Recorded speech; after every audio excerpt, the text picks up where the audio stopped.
Get comfortable.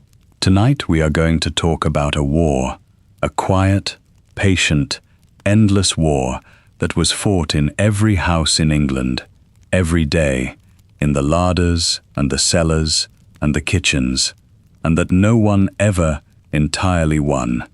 It was the war against decay, against the simple fact that food goes bad, that meat spoils and milk sours, and butter turns, and fruit rots, that everything good to eat is racing, from the moment it is killed or picked or milked, toward the moment it is fit only to be thrown away. And the Victorians fought that war without the one weapon we would reach for first, without the humming white box in the corner of the kitchen that has made the whole ancient struggle invisible to us.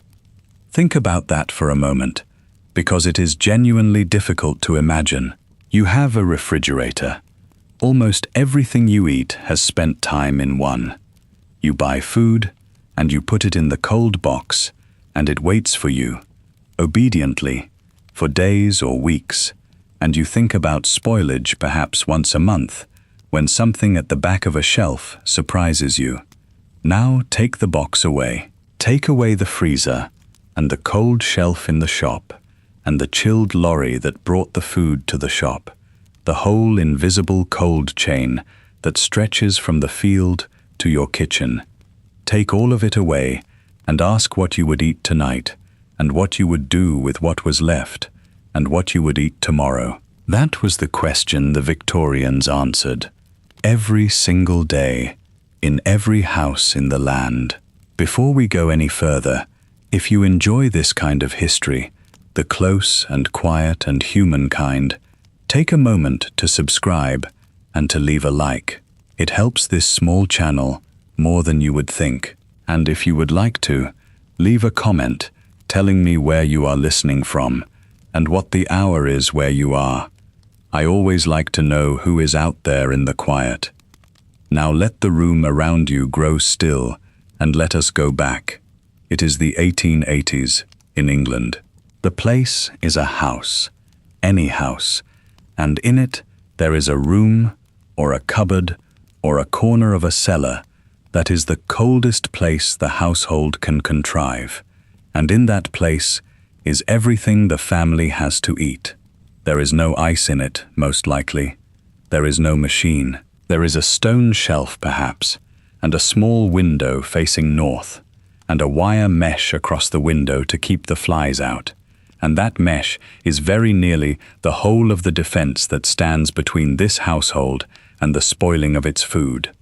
Tonight, we are going to see how they managed, how they kept the meat and the milk and the butter, how they fought the decay with salt and sugar and vinegar and fat, how they filled the larder against the winter, how the ice came from the frozen lakes to the great houses, how the whole household round of marketing and storing and preserving was shaped by the simple fact that food would not wait. And we will see, at the end, the machine arriving, the cold box coming, and the ending of the ancient war. Let us begin at the coldest place in the house, in the larder, and see what a Victorian household was really up against. Here is the thing to understand before we begin, the fact that reorganizes everything, and it is this: because food would not keep, food had to be bought constantly, and cooked constantly, and used up constantly, and the whole domestic day was built around that necessity in a way that ours simply is not. We shop weekly, or less. We buy in quantity, and store what we buy, and draw on it through the days. And the storing is effortless, because the cold box does it for us. And so the buying of food is a thing we do occasionally, and the eating of food is a thing we do whenever we like, and the two are only loosely connected. Break that connection, and the whole shape of the day changes. If the meat you buy today must be eaten today or tomorrow, then you must buy meat today and tomorrow and the day after. If the milk sours in a day, you must have milk delivered daily, or fetch it daily. If nothing will wait, then everything must be fresh, and freshness must be purchased every single day, forever. So the Victorian household shopped every day, and this is the first great difference. The marketing, as they called it, was a daily task, not a weekly one, and it consumed a real part of somebody's day, every day. In a poor household, the woman went out each day, or several times a day, buying in small quantities what would be eaten at once, because she had no way to keep more, and often no money to buy more. In a comfortable household, the cook or the housekeeper ordered daily, and the tradesman called daily, the butcher's boy and the baker and the milkman and the greengrocer coming to the door with the day's supply, the whole apparatus of daily delivery that a world without refrigeration required.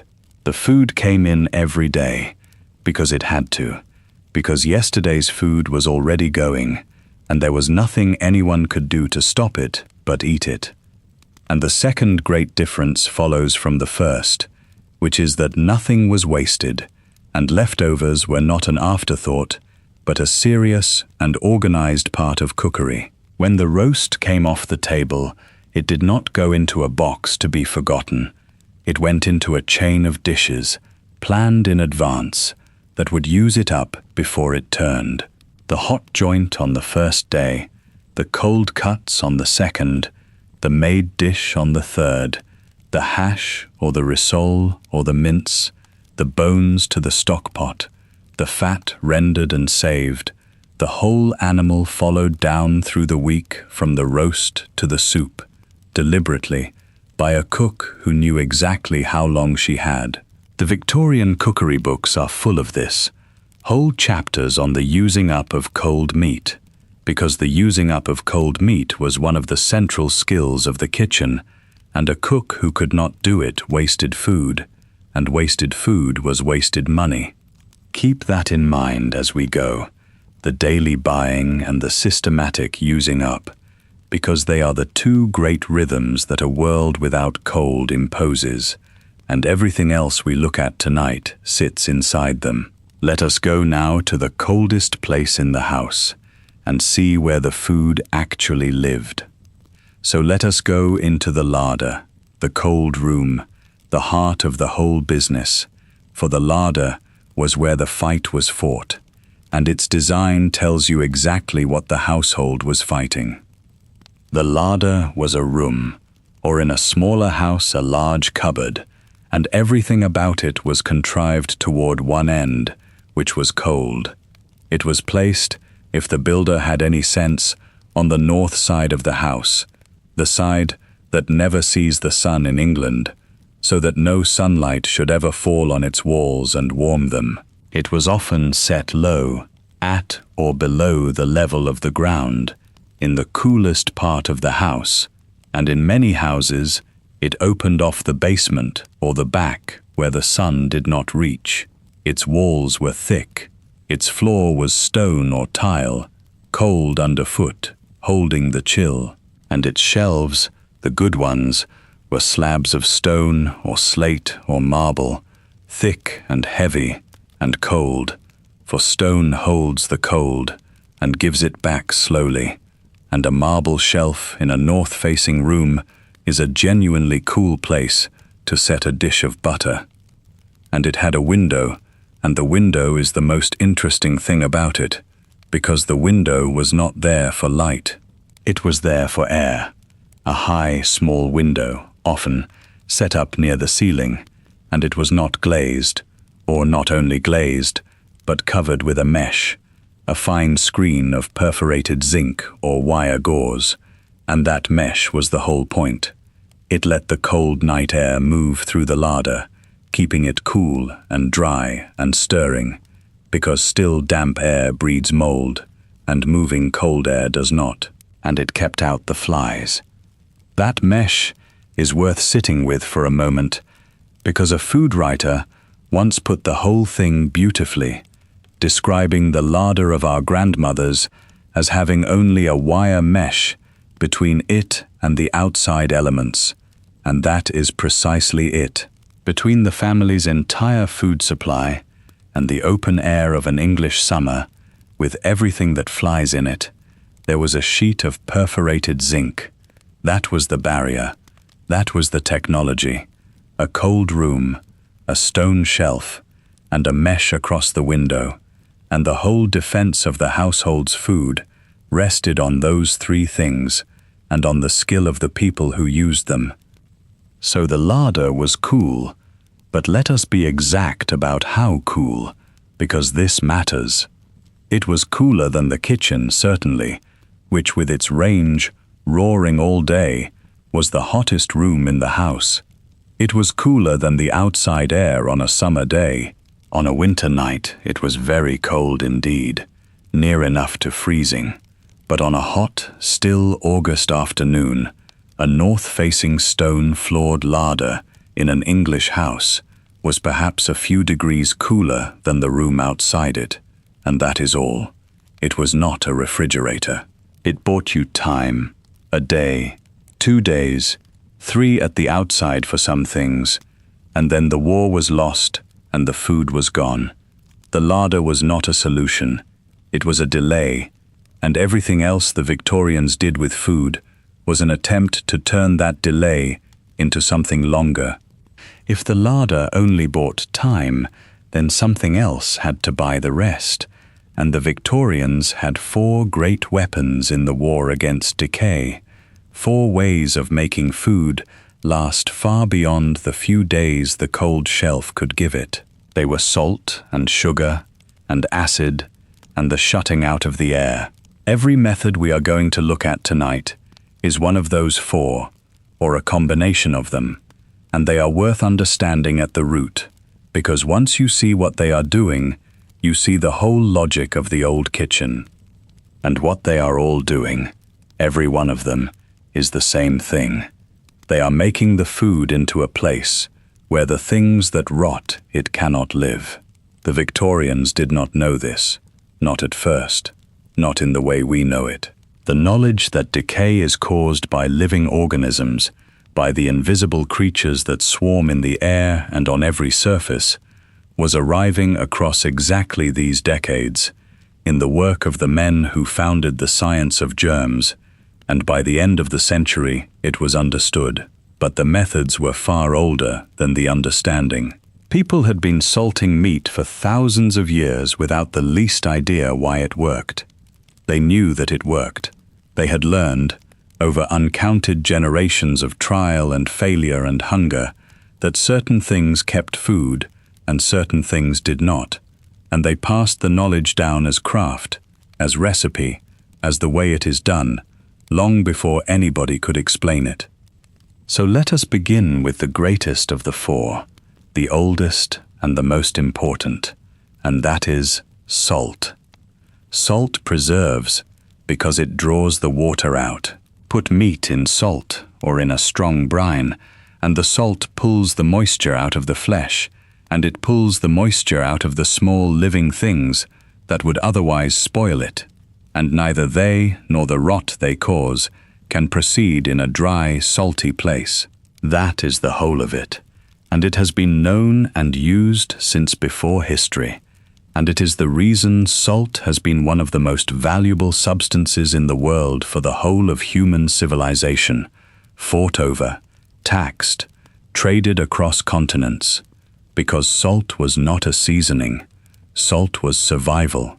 Salt was how you ate in February. And the Victorians salted enormously. There were 2 ways of it. There was dry salting, the meat rubbed hard with salt, packed in salt, layered in it in a wooden tub or a stone trough, the salt drawing the wet out of it over days and weeks until the meat was cured and dry and hard and would keep for months. And there was wet salting, the brine, the meat submerged in a strong solution of salt and water, sometimes with saltpeter added, which kept the meat pink and rosy instead of the gray that plain salt gives. and sometimes with sugar and spices too, the meat lying in its brine tub in the cold for weeks, coming out cured. Both were done in every household that could get meat in quantity, and the salting tub or the brine crock in the larder or the cellar was as ordinary a piece of household equipment as a saucepan. The great salting was the pig.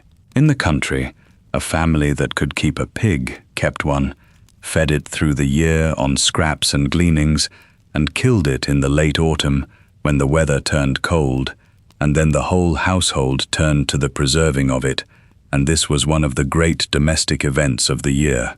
Every part of that animal was dealt with in the days that followed, salted or smoked or potted or made into something, the hams and the bacon into the salt, the fat rendered into lard, the offal eaten at once because it would not keep, the blood into the black pudding, the whole beast broken down and preserved and turned into the family's meat for the winter that was coming.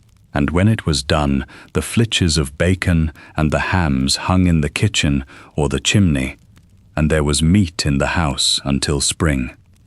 And salt itself was a commodity of real importance, mined and boiled and traded across the country, and the salt towns of England grew rich on it, for every household needed it in quantity, not by the pinch as we buy it, but by the pound and the stone, bought in for the salting season, a serious item in the household accounts.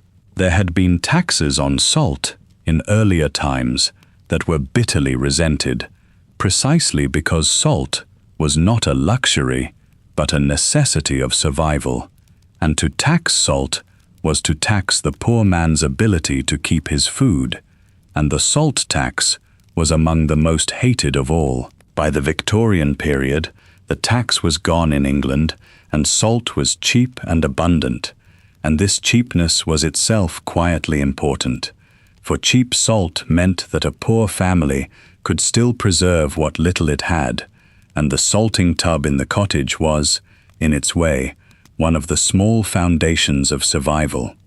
Salt had a companion, and the two worked together, and that was smoke. Smoking did not preserve food on its own, or not well, and this is a thing often misunderstood. What smoke did was work alongside the salt. The meat was salted first, cured, and then hung in the smoke, and the smoke did several useful things at once. It dried the outside further.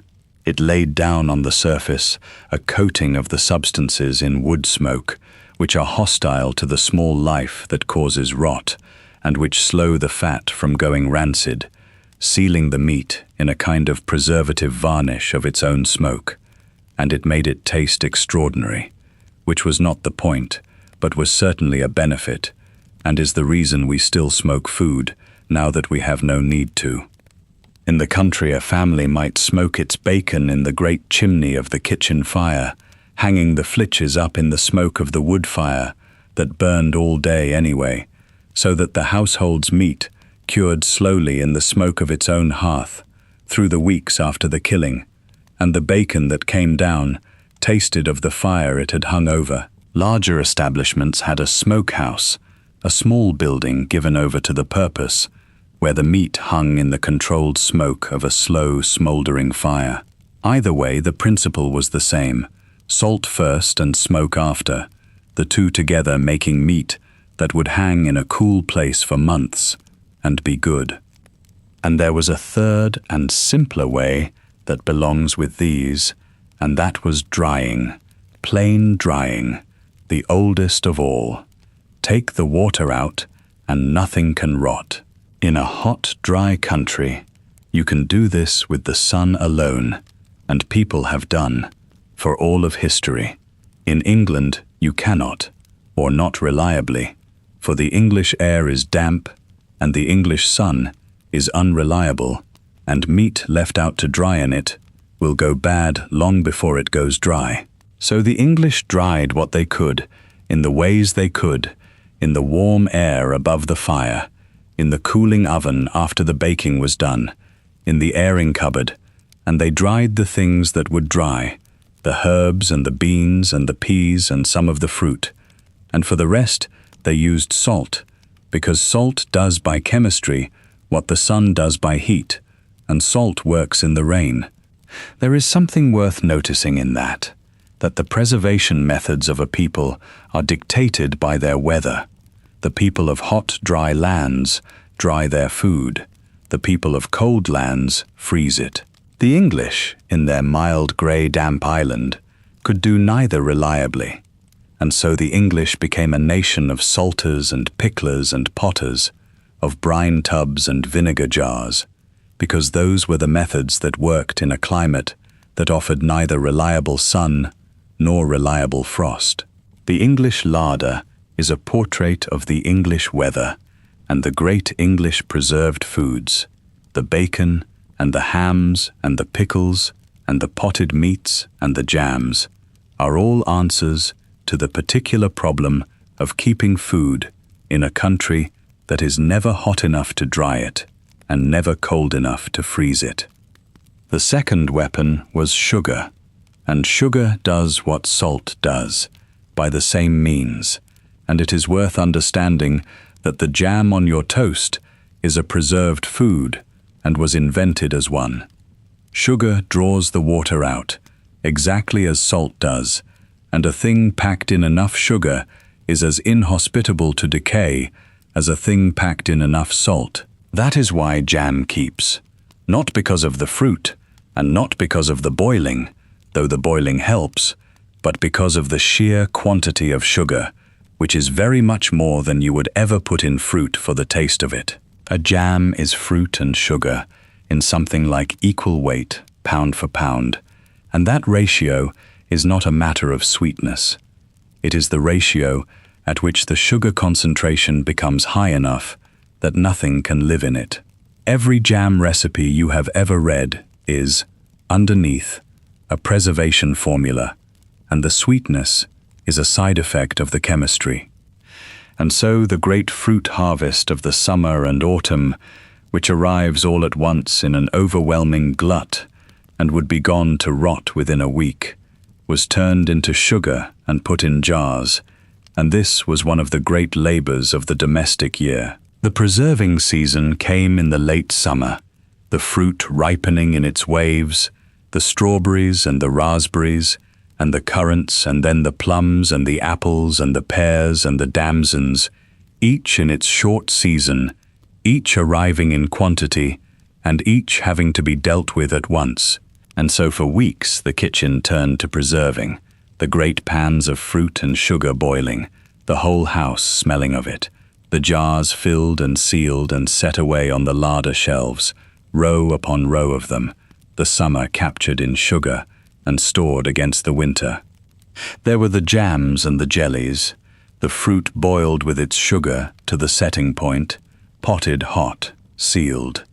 There were the fruit cheeses and the butters, boiled longer and thicker.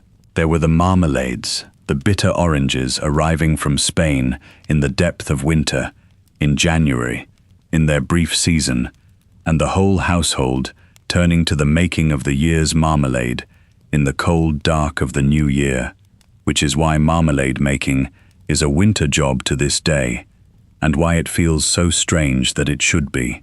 There were the candied fruits, the peel and the cherries preserved in syrup or dried in sugar. There was the fruit bottled whole in syrup, held in glass under sugar water.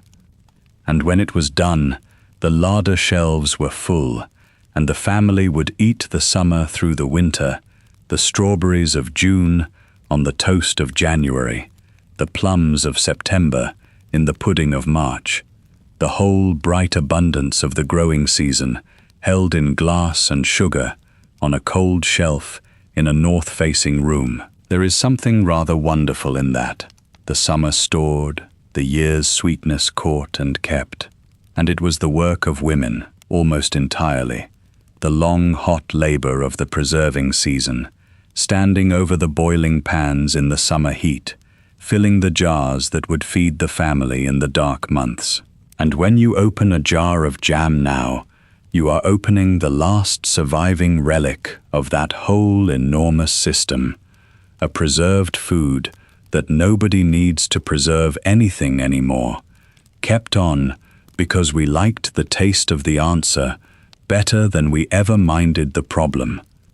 The third weapon was acid, and in an English kitchen, acid meant vinegar, and vinegar meant pickles, and the Victorians pickled with an enthusiasm that we have entirely lost.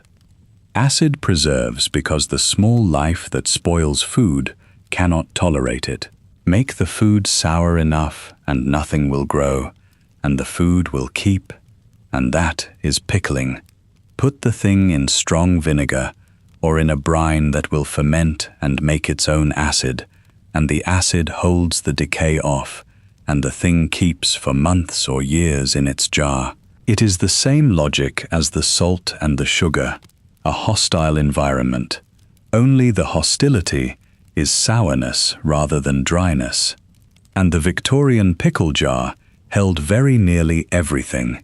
The onions, of course, and the red cabbage, and the walnuts, picked green in their brief early summer window, and pickled black. The gherkins and the cucumbers, the beetroot, the cauliflower, the mushrooms, the samphire from the coast, eggs, hard-boiled and dropped into spiced vinegar and left for weeks, a thing that survives in the fish shops still.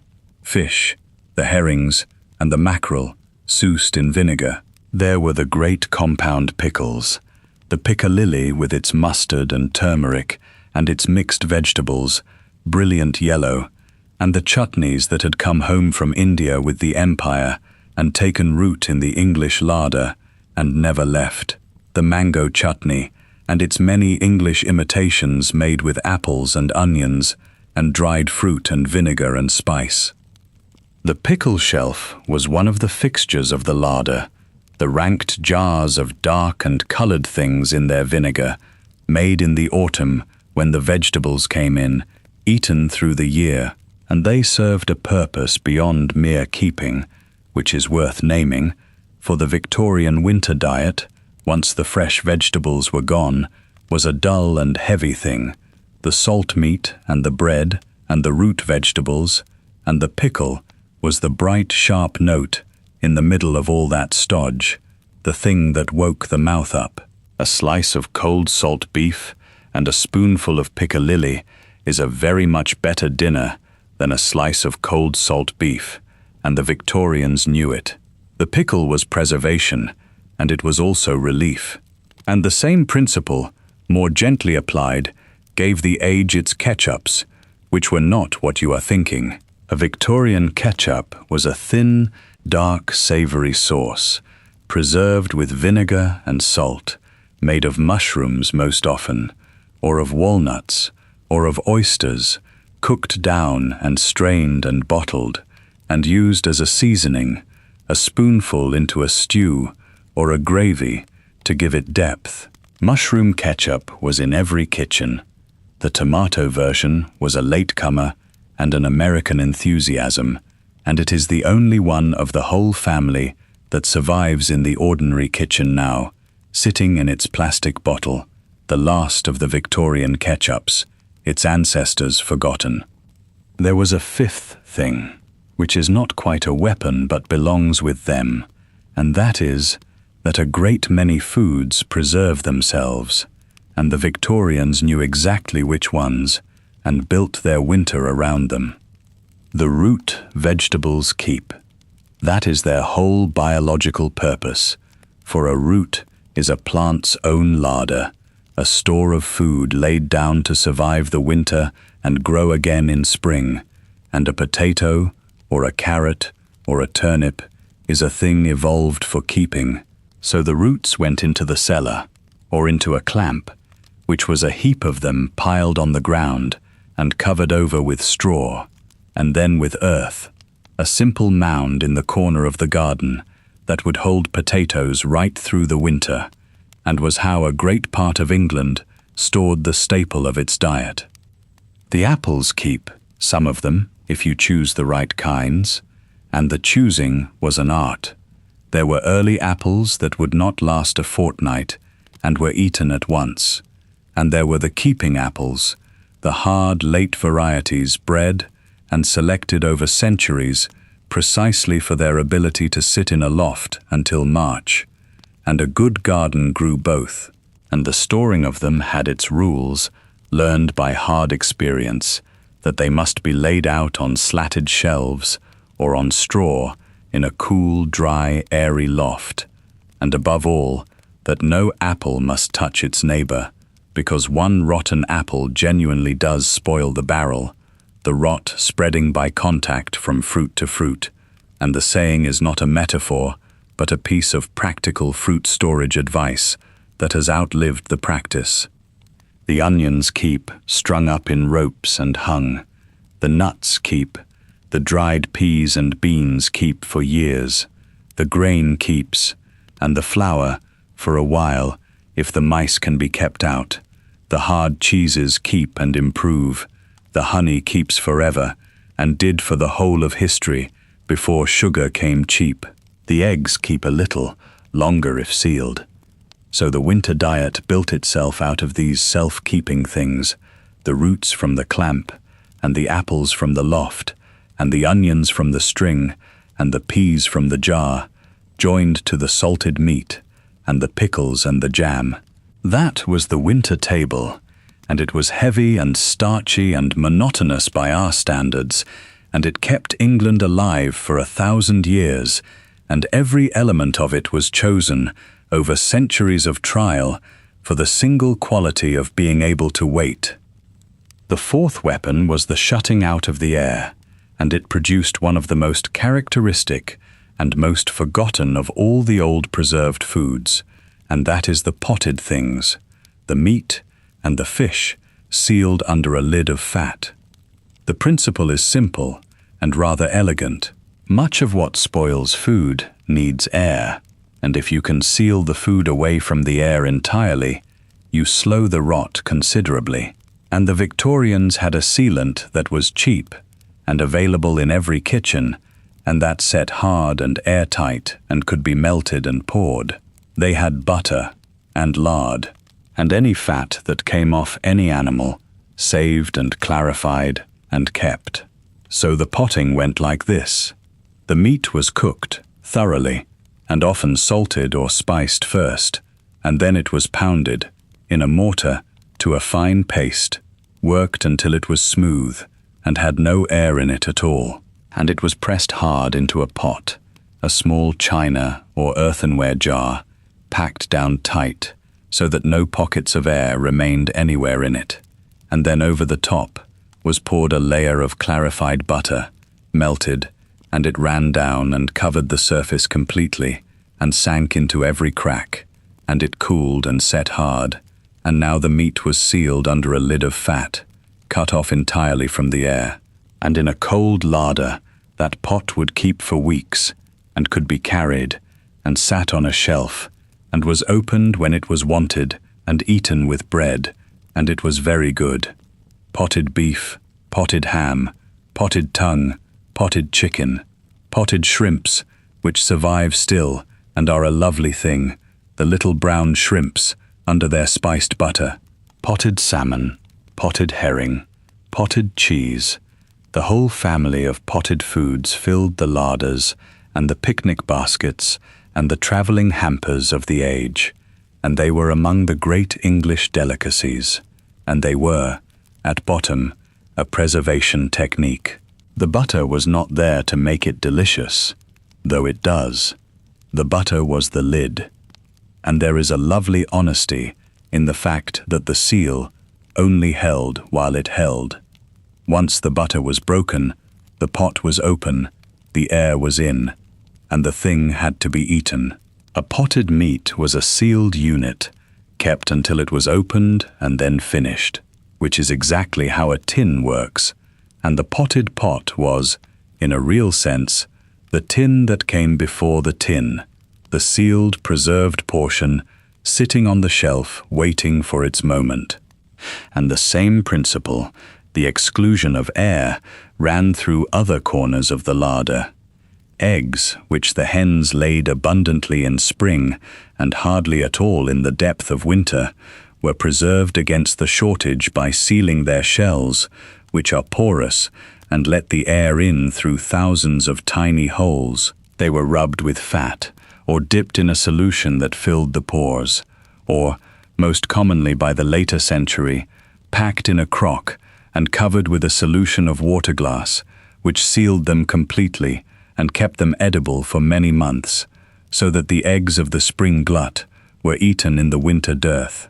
Butter itself was preserved with salt and packed down hard into crocks with the air pressed out. Cheese was sealed under wax or cloth and fat. Everywhere the same idea: keep the air off it, and it will wait. Now let us talk about cold, real cold, actual ice, because the wealthy could have it, and the way they got it is one of the strangest and most impressive stories in the whole history of food. A great house had an ice house, and an ice house was a building, or rather mostly a hole. It was a deep pit, brick-lined, often shaped like an egg standing on its point, dug into the ground and roofed over, with a thick insulating covering of earth above, and a passage in with several doors to keep the warm air out.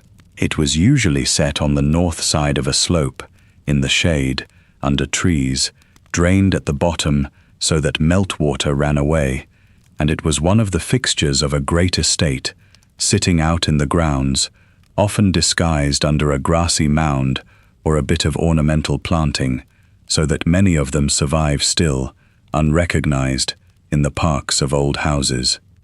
And in the winter, when the lakes and the ponds froze, the ice was harvested.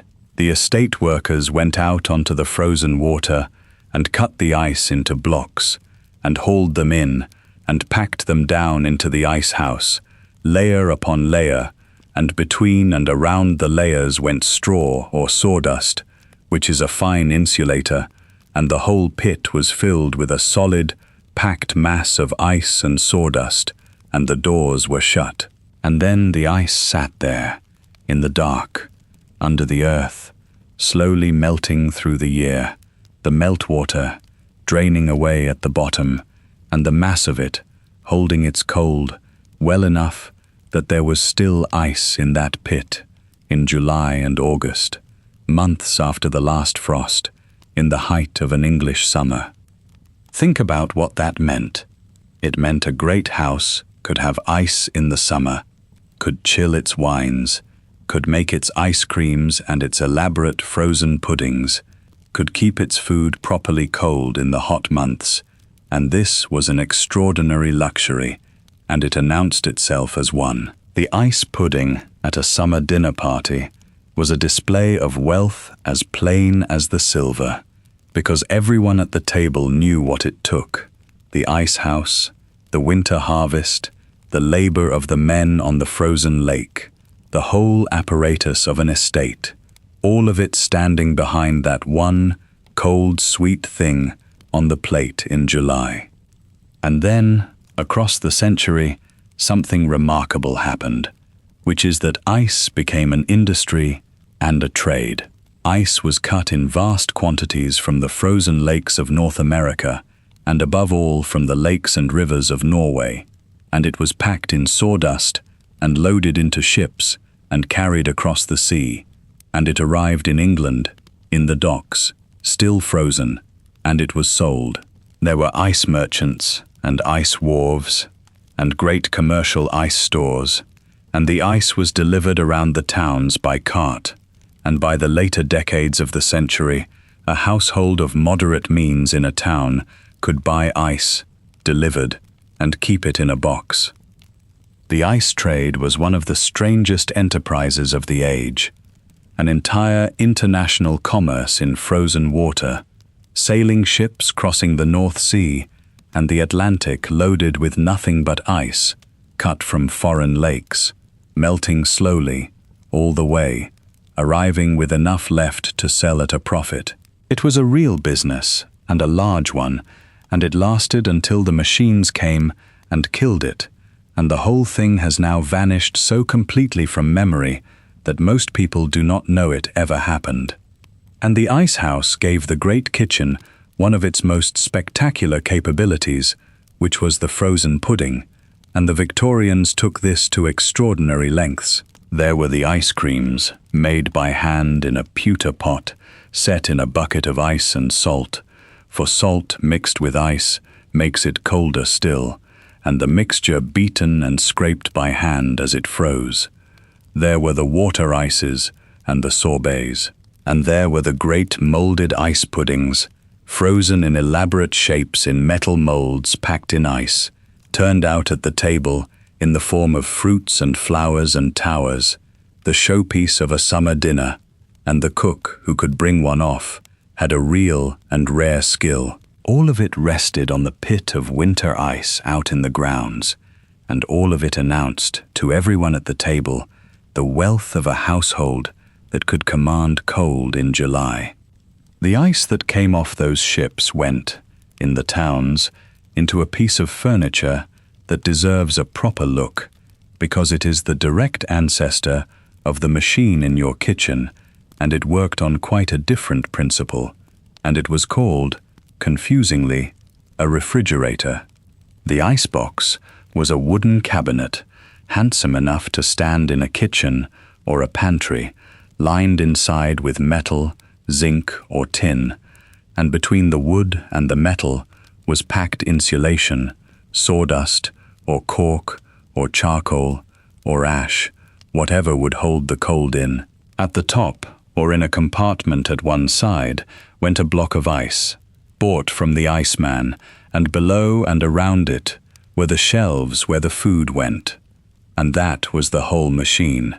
The ice sat there and melted, slowly, and as it melted it drew the heat out of the air, and the air fell, cold and heavy, down over the food, and the box stayed cold, and the meltwater ran out through a pipe at the bottom into a tray, which had to be emptied, and which everybody forgot to empty, which is a complaint that runs through the household writing of the age with real feeling.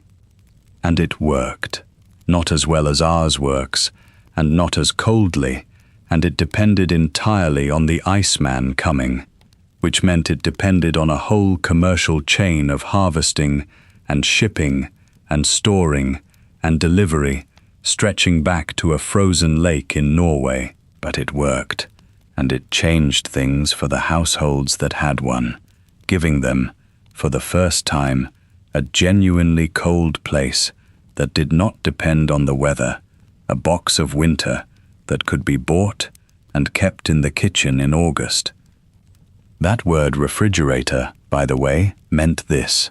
When a Victorian household writer talks about a refrigerator, she means this wooden box with a lump of ice in it, and it is worth keeping straight, because the word is much older than the machine. And there were homemade versions for those who could not buy a proper one, described in the household manuals with real ingenuity. A barrel inside a barrel, with the gap packed and ice in the middle, the cheap contrivance that would give a poor household a cold place for as long as the ice lasted. But the icebox was a town thing, and a money thing. It needed a supply of ice, delivered regularly, which meant a town with an ice trade in it, which meant it was of no use whatever to the great mass of people who lived in the country, or who could not afford the daily ice. For most of England, through most of the century, the cold box did not exist, and the larder and the salt and the sugar and the vinegar and the butter seal were the whole of it. The icebox was the beginning of the end of the old war, but it reached only a fraction of the households in the land, and the rest went on fighting the way they always had. Now we come to the hardest case of all, the food that would not be preserved, that defeated every weapon in the arsenal, and that a household needed every single day. Milk.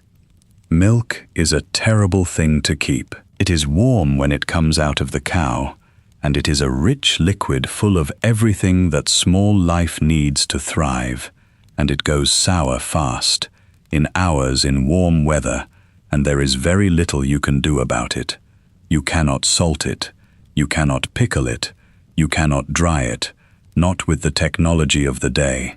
You can boil it, which helps, and the Victorians did not always know to. Milk was the great unsolved problem of the pre-refrigeration kitchen, and the ways the age dealt with it are revealing. The first way was to turn it into something else, and this is what dairying is, at bottom. Butter and cheese are both milk that has been converted into a form that keeps. Churn the cream, and you have butter, which, salted and packed, will last weeks or months, where the milk it came from would have lasted a day. Set the milk with rennet and press the curds, and you have cheese, which will keep for months or years, improving. Every farmhouse dairy in England was, in effect, a preservation plant, taking in a highly perishable liquid and turning it into stable, storable food. And the whole ancient craft of the dairy exists because milk cannot be kept, and butter and cheese can. The second way was to bring the cow to the customer, and this is the part that surprises people. Victorian towns had cows in them, not on the outskirts, in them, in sheds and yards in the middle of the built-up streets, urban dairies keeping cows in confinement in the city so that the milk could be sold fresh to the surrounding streets, because the milk could not travel far or wait long, and so the cow had to come to town. There were cowsheds tucked into the corners of towns, on street corners, behind houses, and people took their jug to the dairy and had it filled straight from the animal. The conditions in some of these urban cowsheds were as grim as you are now imagining. The animals confined in the dark on poor feed in the middle of a city, and the milk that came out of them was not always what anyone would want.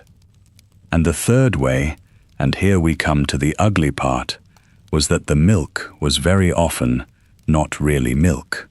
Adulteration was rife in the Victorian food trade generally, and in milk particularly. The commonest trick was simply water, milk watered to stretch it, and to hide the bluish thinness that watering gives.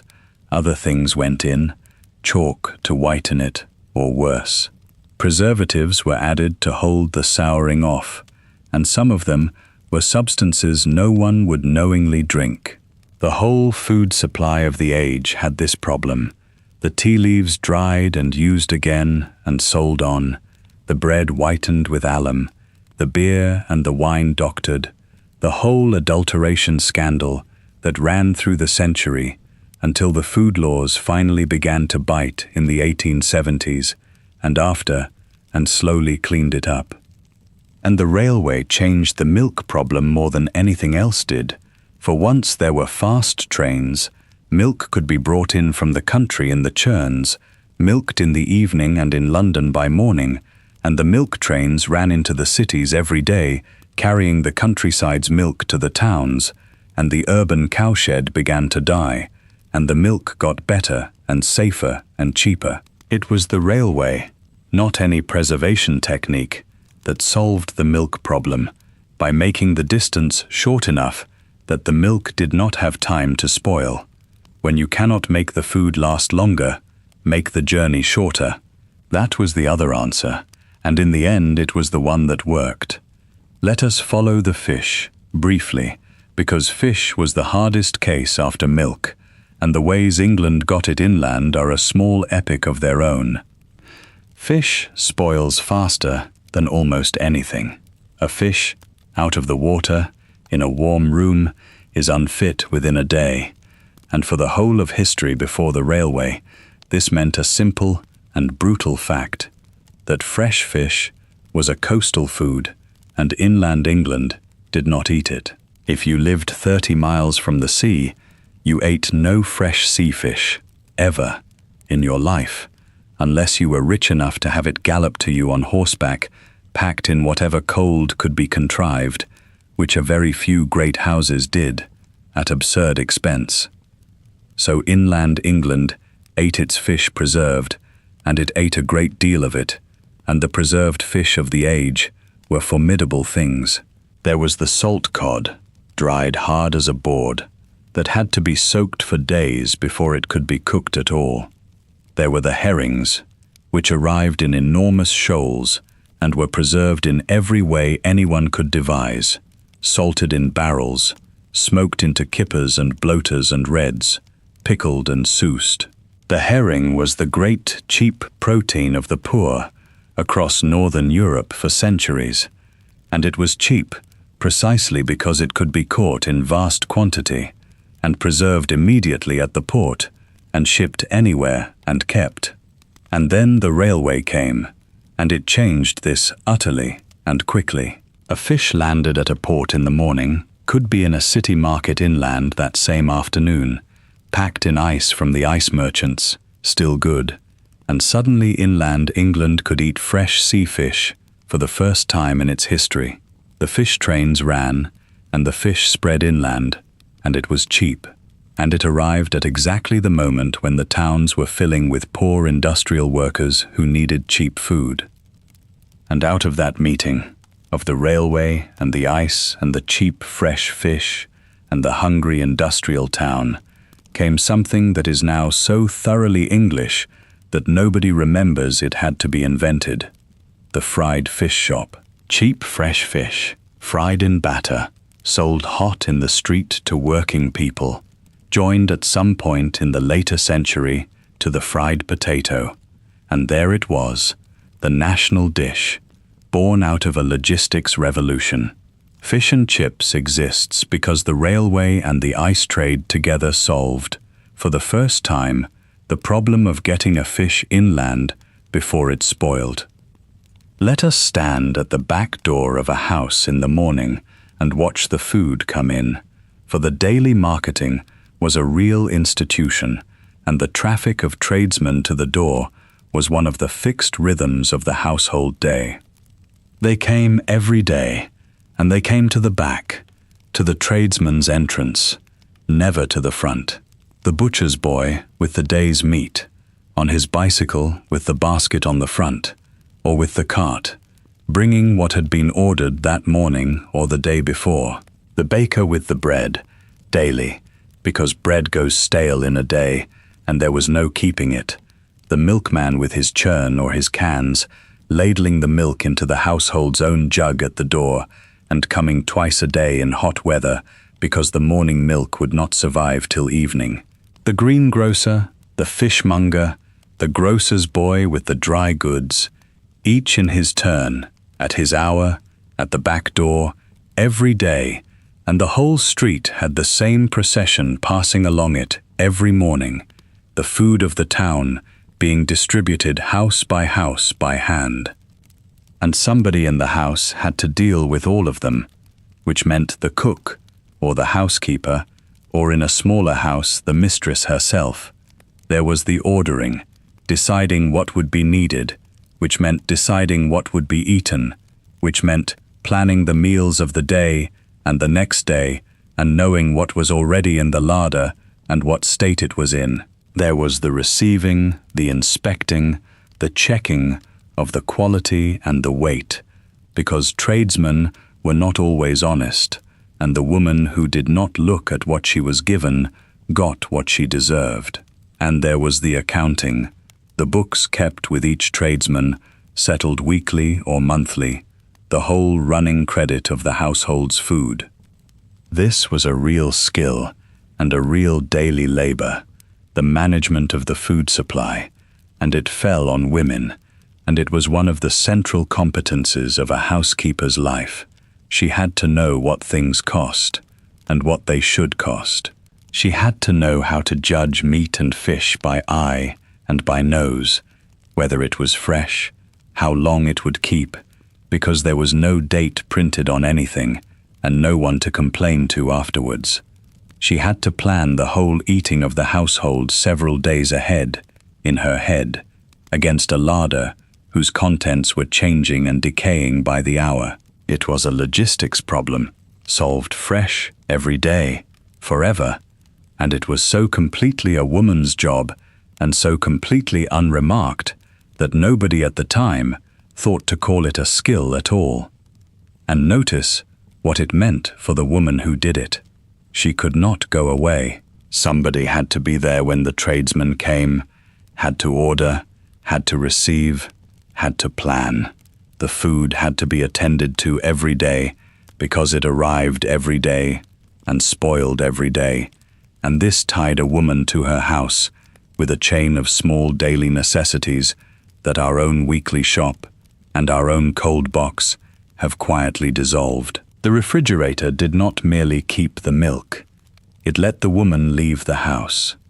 Let us follow the meat, for meat was the great problem and the great expense and the center of the Victorian dinner, and the way it was handled would horrify a modern food inspector and was in fact largely sensible.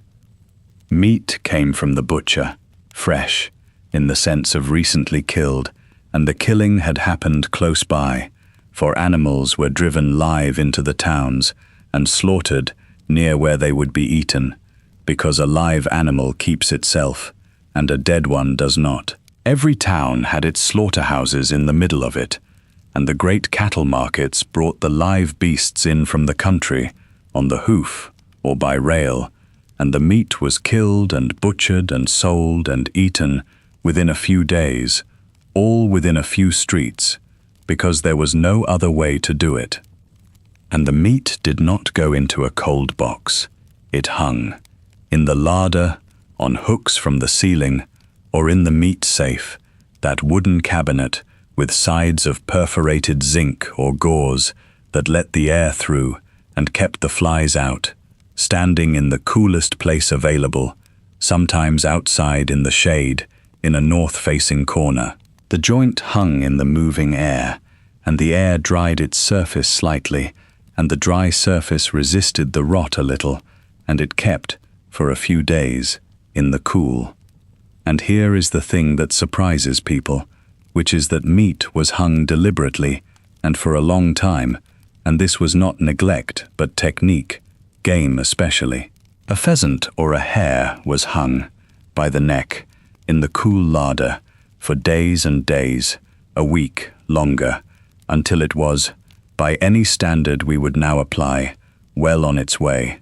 This was called hanging, and it was correct, and it was insisted on, because hanging tenderizes the meat and develops the flavor enormously, and the Victorian palate liked game high, wanted it high, judged it by how high it was. There was a saying that game was ready when it fell from the hook of its own accord, which is an exaggeration, but not by as much as you would like. We have entirely lost this.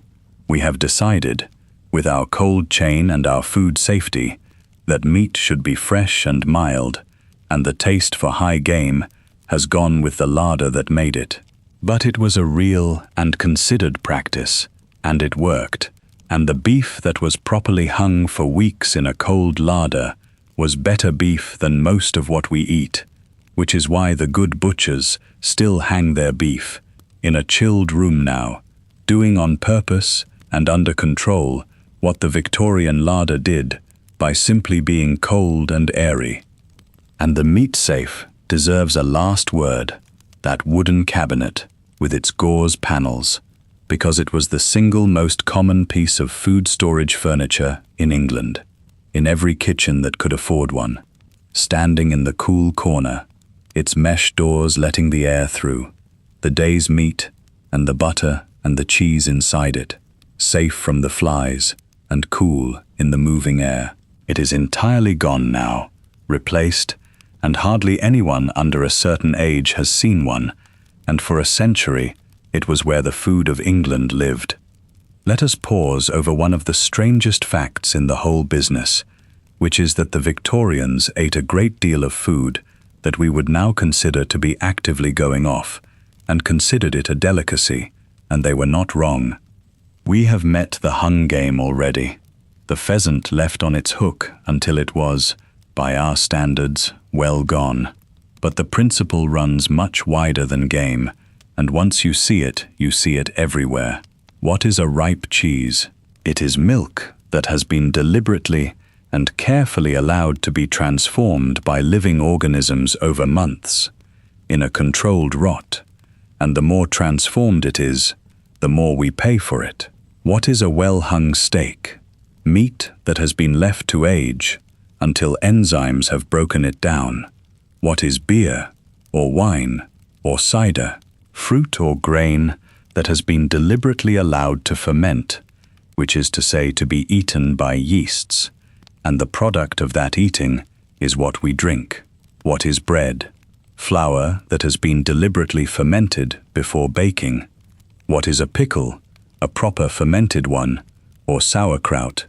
Vegetables that have been allowed to sour under the action of the very bacteria we spend our lives trying to keep out.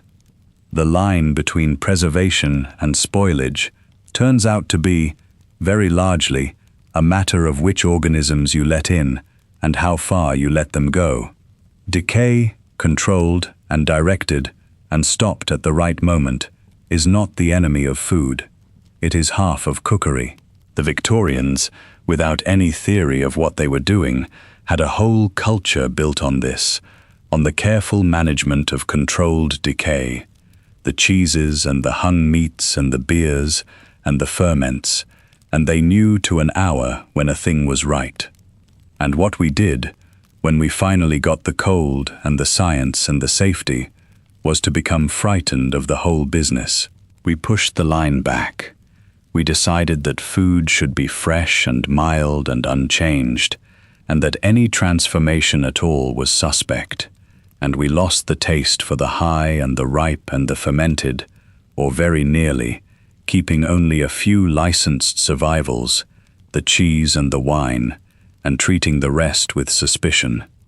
And now, rather wonderfully, it is all coming back, and people ferment things in jars on their kitchen counters on purpose, and hang their own meat, and make their own sourdough, and pay a great deal for cheese that would have appalled their grandmother's hygienist daughters, and the whole ancient art of controlled decay is being rediscovered as a hobby by people with refrigerators who are doing carefully and for pleasure exactly what the Victorians did carefully and from necessity.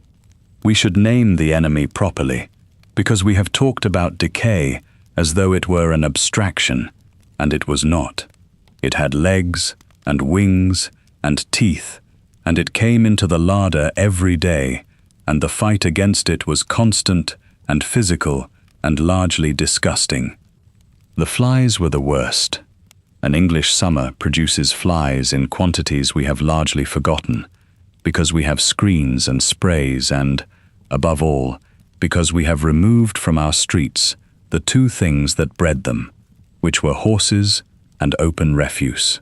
A Victorian town had thousands of horses in it, and where there are horses, there is dung, and where there is dung, there are flies, in clouds all summer, and they came in at every window and door, and they wanted the meat. A fly on a joint of meat is not merely unpleasant. It lays eggs, and the eggs hatch, and the meat is ruined, and the household has lost its dinner and its money. Hence the mesh on the larder window, and the gauze on the meat safe, and the muslin thrown over anything left out, and the fly papers hanging sticky and black from the ceilings, and the constant war of the summer kitchen against the flies. The mice and the rats were next, and they were everywhere, in every house, and they wanted everything.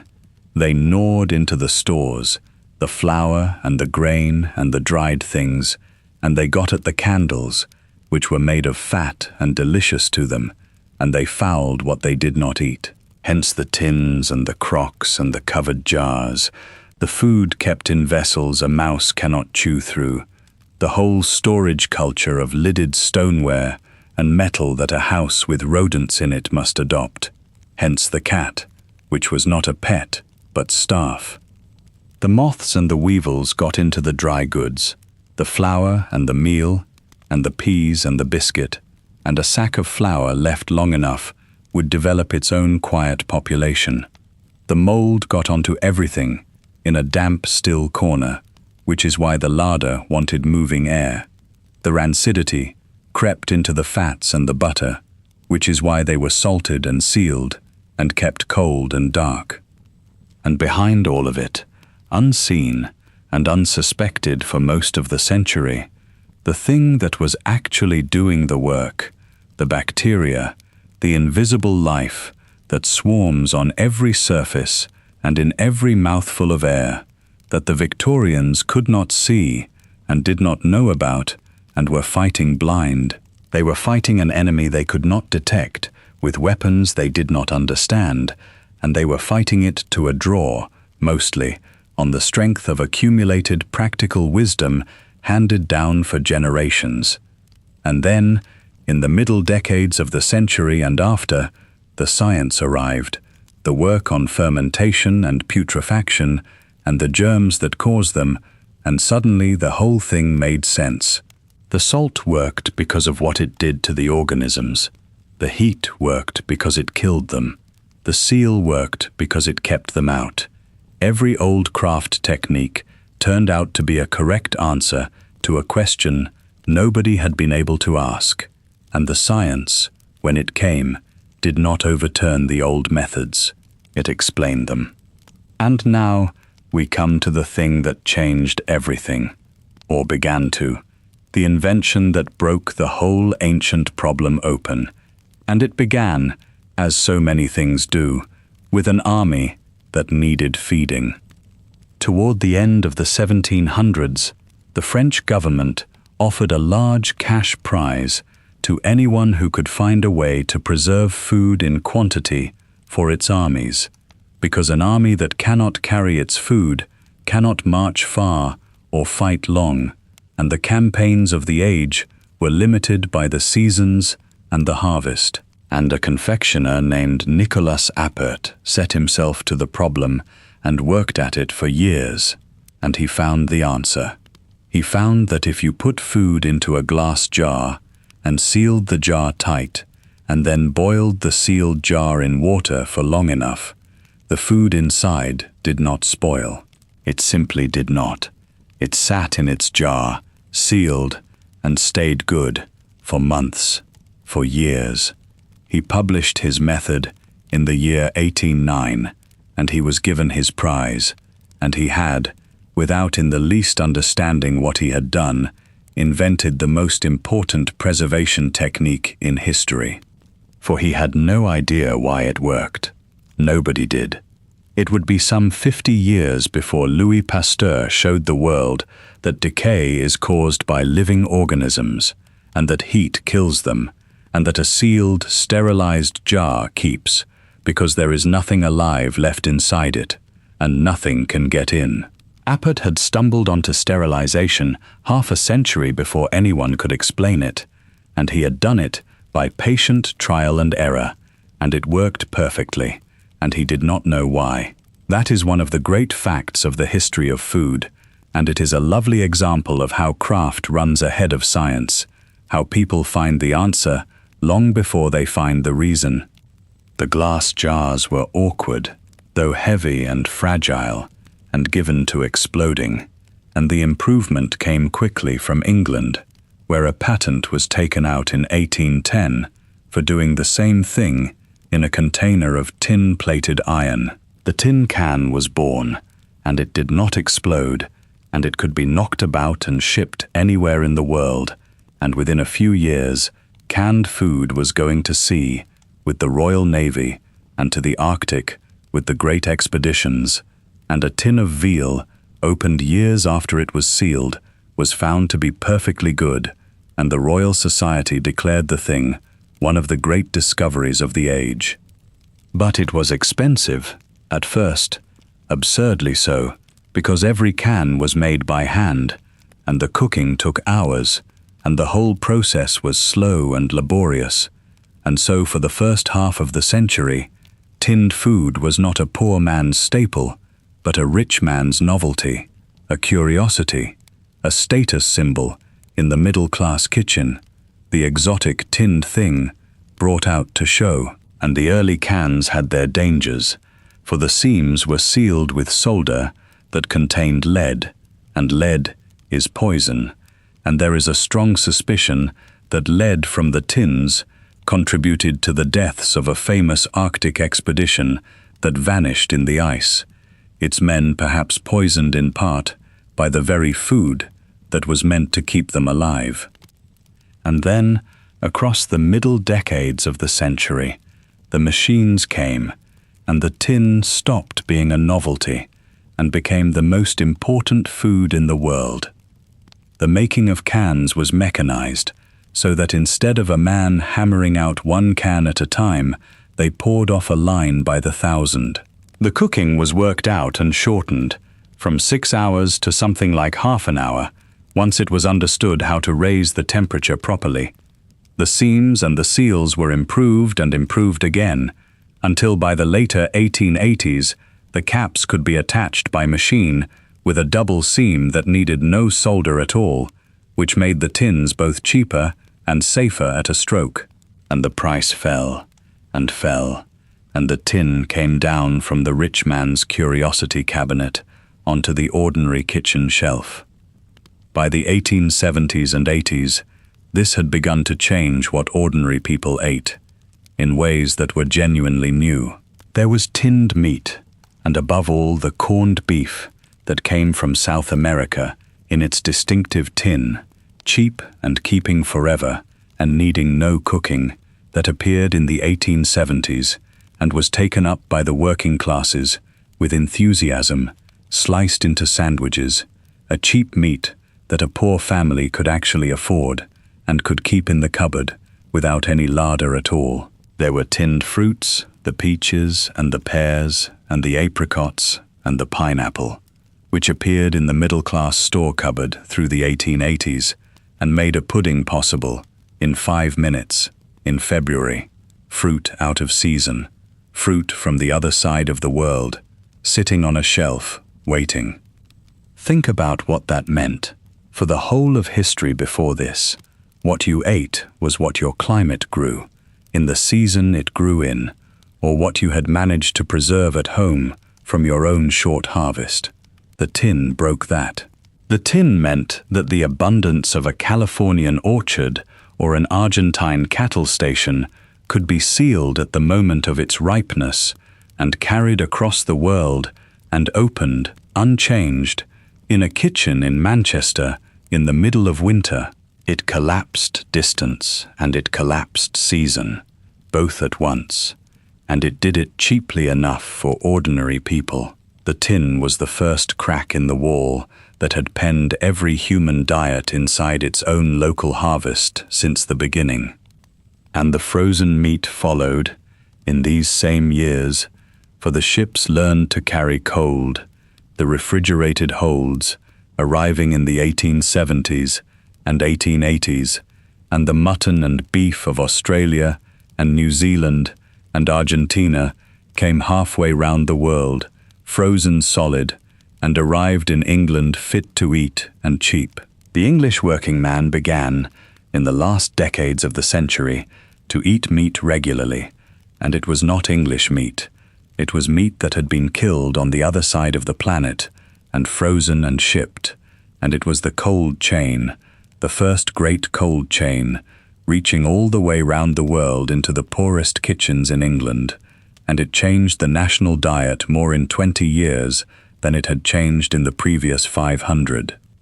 We have been describing larders and ice houses and preserving seasons, and it is time to be honest about who had them, because everything we have looked at so far belongs to households with space and money and a surplus to preserve, and a very great many people had none of those things. Consider the poor family in a town, in 2 rooms, or 1. There is no larder. There is no cold, north-facing, stone-floored room, because there is no room to spare at all, and the rooms there are contain the whole of the family's life, the sleeping and the cooking and the living, and they are warm, because they must be warm to live in. There is a shelf, perhaps, a cupboard. There is no cellar. There is certainly no ice, because ice costs money, and money is for food. Whatever this family has to eat is sitting on a shelf in a warm room, and it will not keep, and everyone knows it will not keep. So the poor bought daily and in tiny quantities, and this was one of the cruelest economies of poverty. You could not buy a sack of flour cheaply because you had no money for a sack. and nowhere to put it, and no way to keep it from the mice.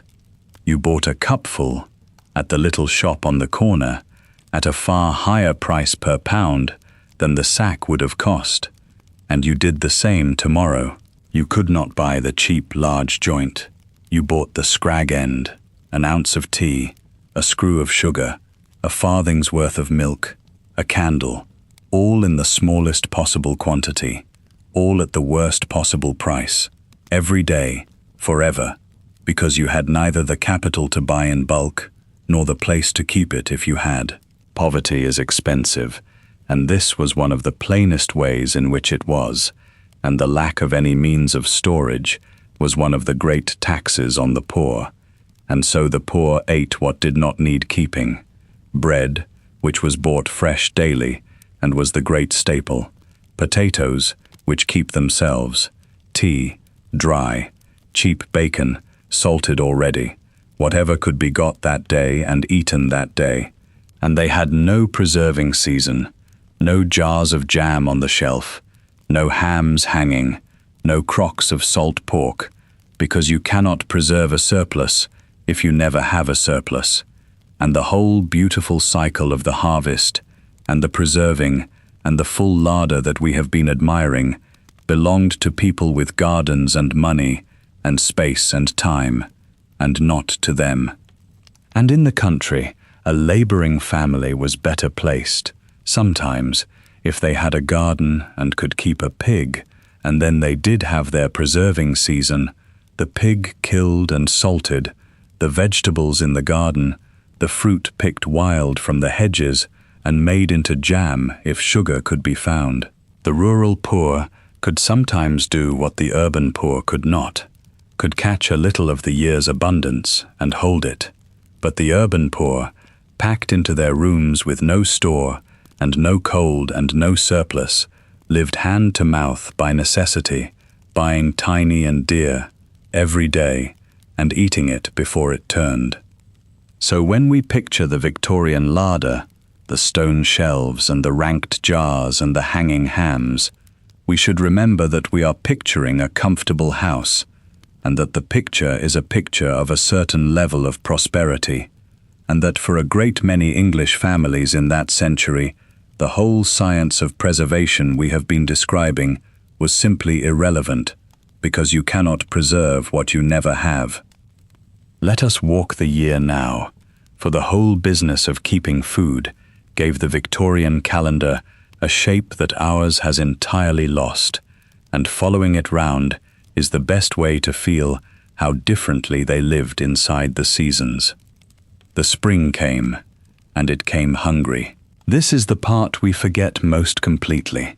The late winter and the early spring, February and March and into April, were the lean time, the hungry gap, when the stores laid down in the autumn were running out and nothing new was growing yet. The salt meat was nearly gone, and what remained was old and hard. The stored roots were sprouting and going soft. The apples in the loft were shriveled. The hens had barely started laying again. There was no fruit, no green thing, nothing fresh, and this was the hardest eating of the year, and for the poor, it was genuinely hard. Then the spring properly, and the first green things, and the relief of them, the early greens and the salads and the first vegetables, the hens laying hard again in the lengthening days, and eggs suddenly abundant, the cows coming out onto the new grass, and the milk and butter coming rich and yellow again.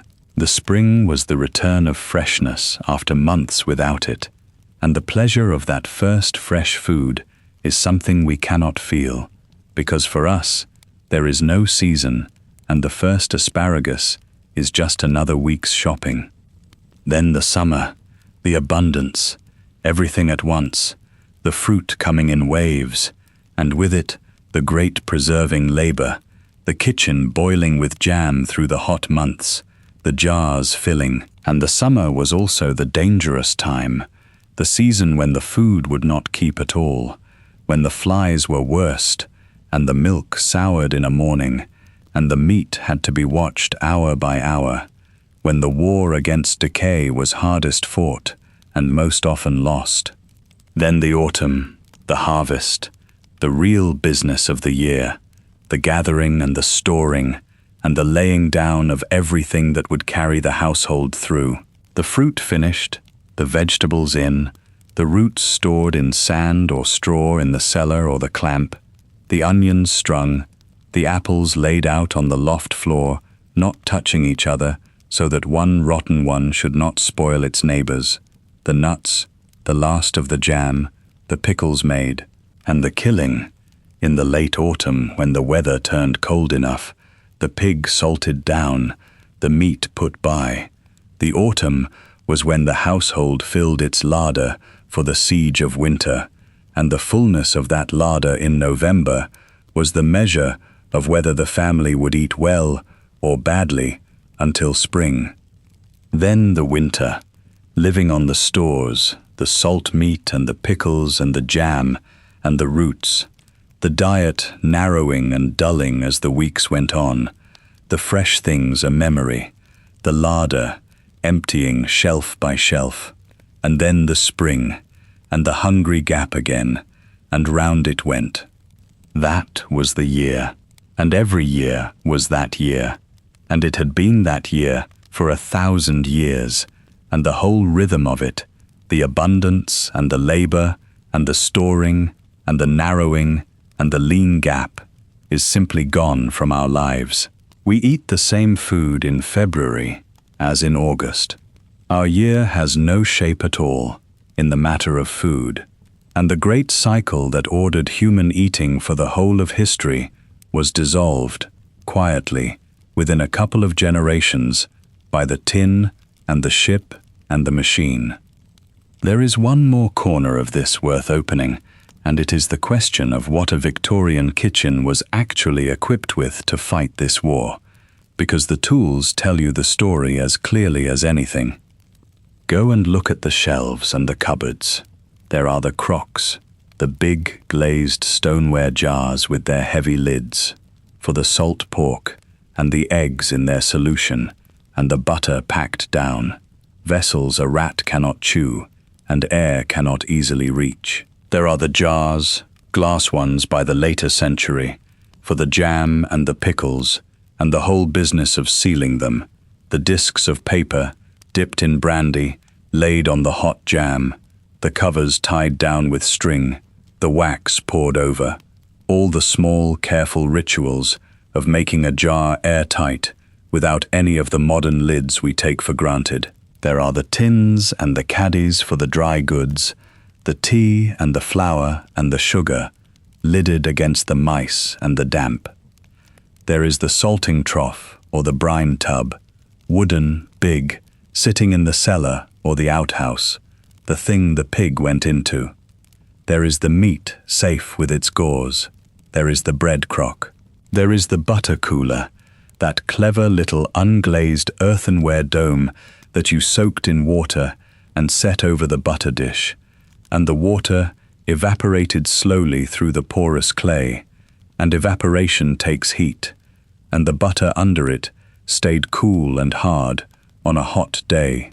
A refrigerator with no moving parts and no ice, running on nothing but physics, and a jug of water. There are the covers, the muslins, the mesh domes to put over anything left standing.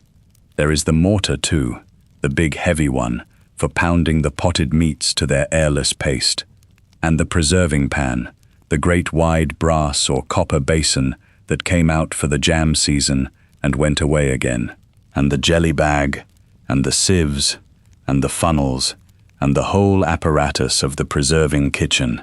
None of it plugged into anything. All of it worked by understanding the problem, and every piece of it is an answer to a specific attack.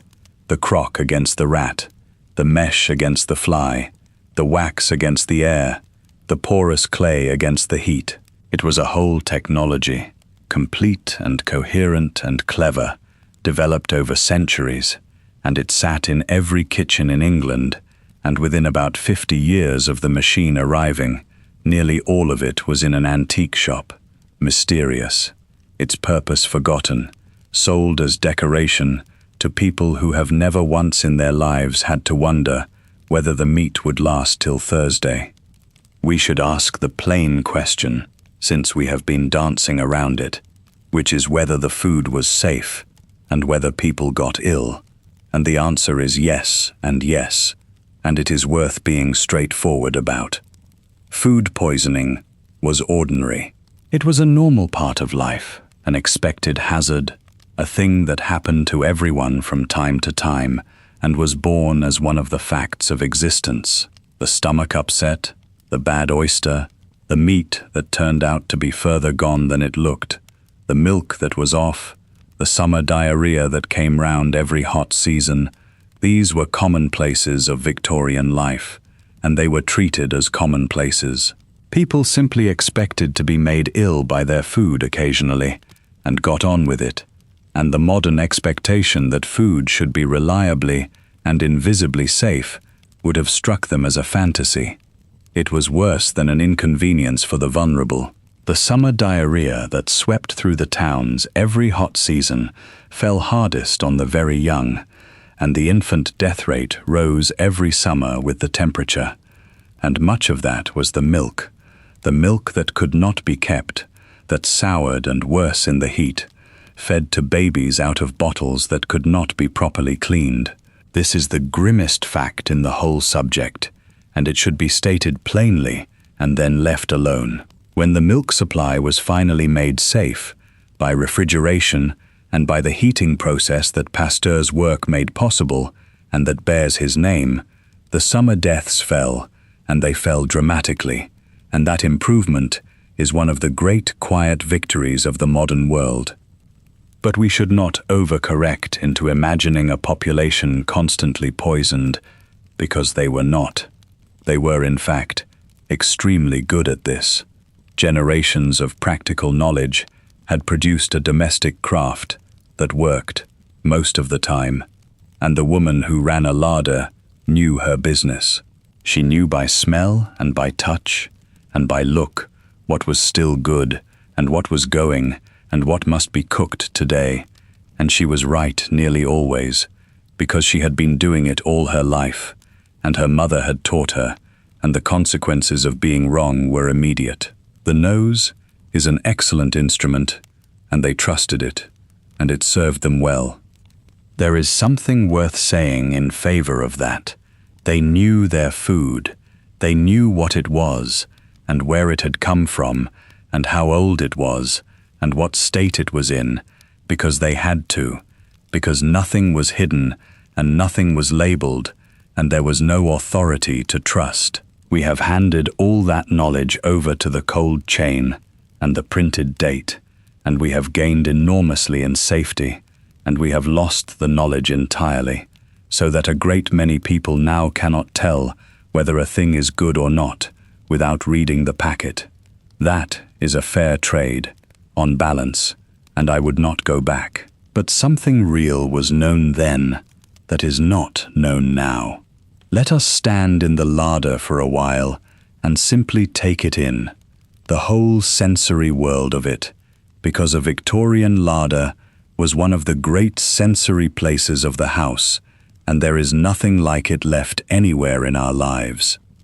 The cold hits you first, the plain physical cold of a north-facing room with a stone floor, striking up through your shoes, the drop in temperature as you step in from the warm kitchen, the chill of the marble shelf under your hand, and the dimness, for the larder had that one small high window and no more, and the light in it was grey and cool and came from above, and the corners were dark, and the whole room sat in a permanent cold twilight.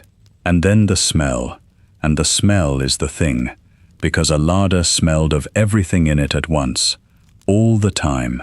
The particular cold mineral smell of stone and slate, the hams and the bacon, smoky and salty, hanging, the cheese, which smells enormously and which lived under its cover on the shelf, the apples in their trays, that clean, sweet, cidery smell that fills a room, the onions, the vinegar from the pickle jars and the sweetness from the jam, the milk and the butter, the faint iron smell of the hanging meat, the herbs drying, and under all of it, in the summer, the faint, constant edge of things beginning to turn, the note that told the woman who ran it that something in here needed using today.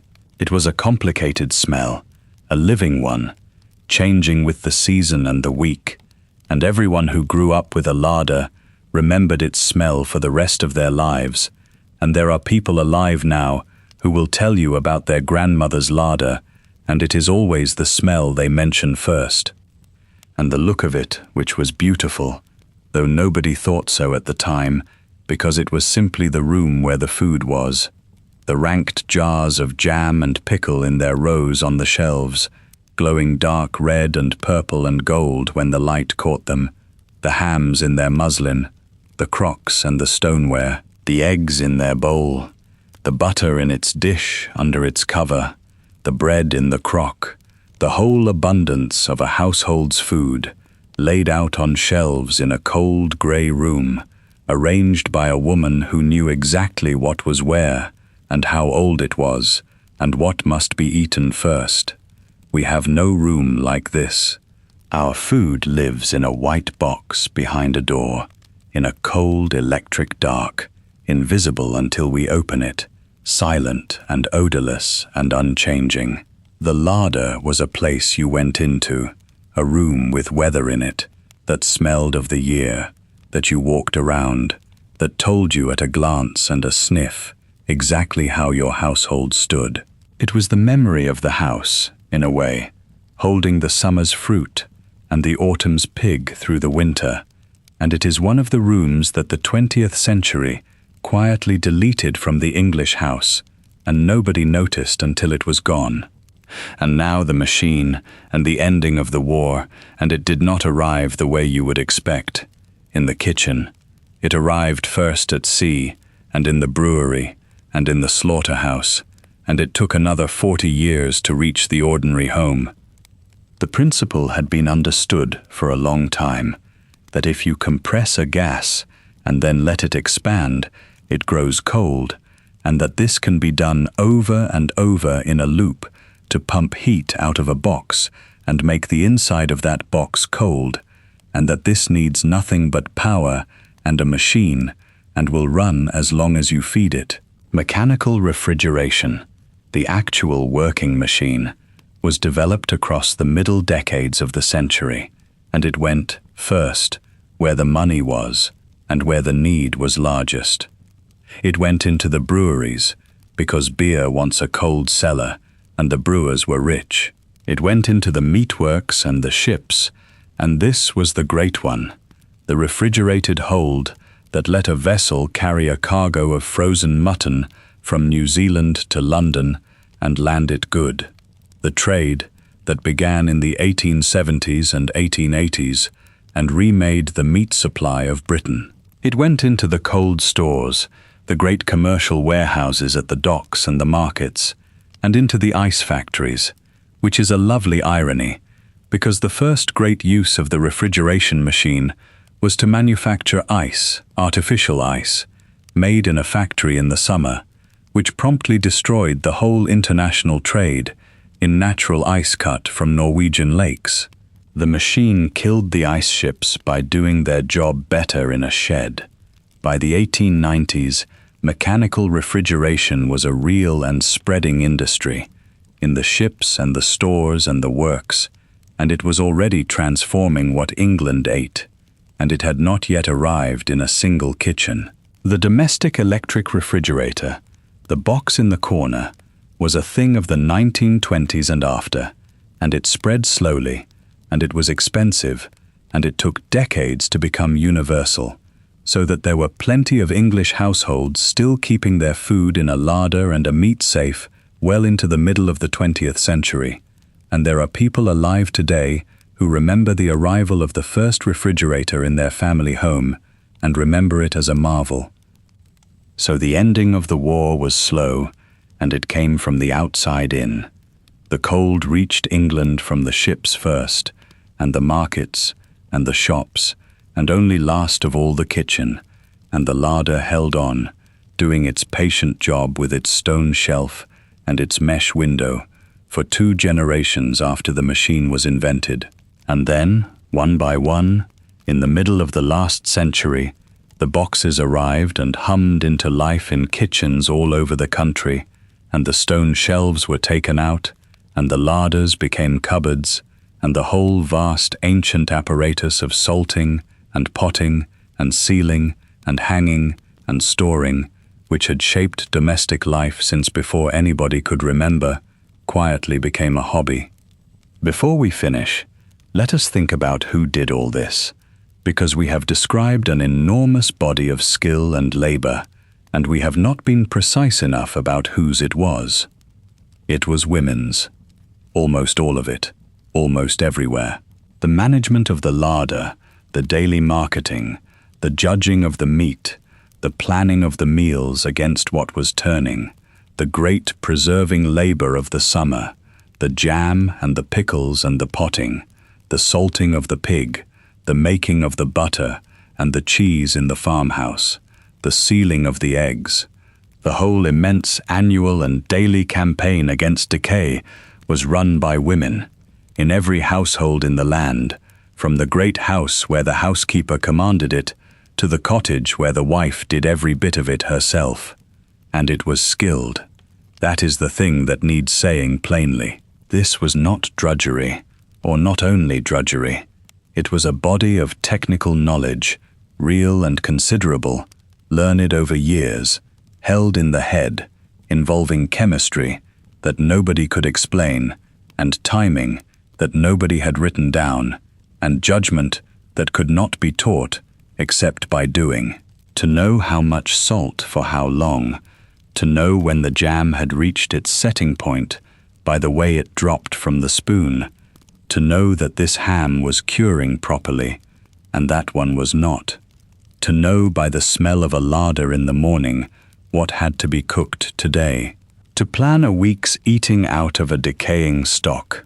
This was expertise of a high order, and it was universal among women, and it was completely unpaid and almost completely unremarked, and no one at the time would have thought to call it a skill at all, because it was simply what women knew. And it was enormous. Add up the hours, the daily marketing and the daily judging, every day, forever, the weeks of the preserving season, standing over the boiling pans in the August heat, the days of the pig killing, the constant vigilance, the checking, the turning, the using up. It was one of the largest single expenditures of human labor in the entire domestic economy, and it fell on women, and it never stopped, because food never stopped spoiling. So when the machine finally came into the kitchen, in the last century, it did not just keep the milk. It ended a war that women had been fighting, unpaid and unthanked, since the beginning of the world, and it handed back to them a portion of their lives that had been spent, for uncounted generations, on the simple problem of stopping the food from going bad. We think of the refrigerator as a convenience. It was one of the great emancipations, and it arrived so quietly, and it was so completely taken for granted within a generation that hardly anybody has ever bothered to say thank you for it. So that was how the Victorians kept their food, and I hope, having spent this time in the cold room with the stone shelves, you can see how much larger the question was than it looked when we started. Look at what we found. A larder that was not a solution but a delay. A few degrees of cool, bought from a north wall, and a stone floor, and a mesh across a window, holding the rot off for a day or two, and no more. And behind it, 4 great weapons, salt and sugar and acid, and the shutting out of the air, every one of them an answer to the same question, and every one of them found by trial and handed down as craft for centuries before anyone could say why it worked. The hams in the salt, and the jam in the jars, and the meat under its lid of butter, and the pickles in their vinegar. the whole ingenious, ancient armory of a people who could not make cold, and so made everything else instead. And around it, a way of living that the whole problem dictated. The daily marketing, because nothing would wait. The systematic using up, because nothing could be wasted. The year with its shape, the abundance, and the preserving, and the storing, and the narrowing, and the lean, hungry gap in the spring. The woman tied to her house by the simple fact that the food arrived every day and spoiled every day and had to be dealt with every day, forever. Let us be fair to it. At the last, in both directions, there was something genuinely fine in that old system, and we should not pretend otherwise. The food was known and local and seasonal, and the eating of it had a rhythm and a meaning that ours has lost, the first strawberries actually being the first strawberries, the ham you were eating being the pig you had known. The skill was real, and it was beautiful, and the craft of it produced foods, the bacon and the cheese and the jam and the potted shrimps, that we still make and love long after the necessity has gone. There was a knowledge in that world about what food is and where it comes from that we have very largely thrown away. And it was hard, and it failed, constantly, and people ate badly in February, and got sick in August, and the babies died in the hot summers, and the poor in their single warm rooms with nowhere to put anything, bought tiny and dear, and went without. The romance of the larder belongs to the households that had one, and the whole thing rested, from end to end, on the unpaid, unremarked expert labor of women, who fought that war every day of their lives, and were never once told they were fighting it. So picture it one last time as we let it go. The larder, on a winter evening in the 1880s, the room cold and dim and still, the stone shelf, the hams hanging in their muslin from the ceiling hooks, the jars of jam standing in their rows, dark red and gold, the summer sitting on the shelf in the middle of the winter, the apples in their trays, not touching, the butter under its cover, the mesh at the little window, and beyond the mesh, the black cold night, and the whole quiet room holding the household's food, holding the year, holding the line against the rot for one more night. And in the morning she will come in with her candle, and look, and smell, and know exactly what must be eaten today. She always does. She has been doing it all her life. Sleep well.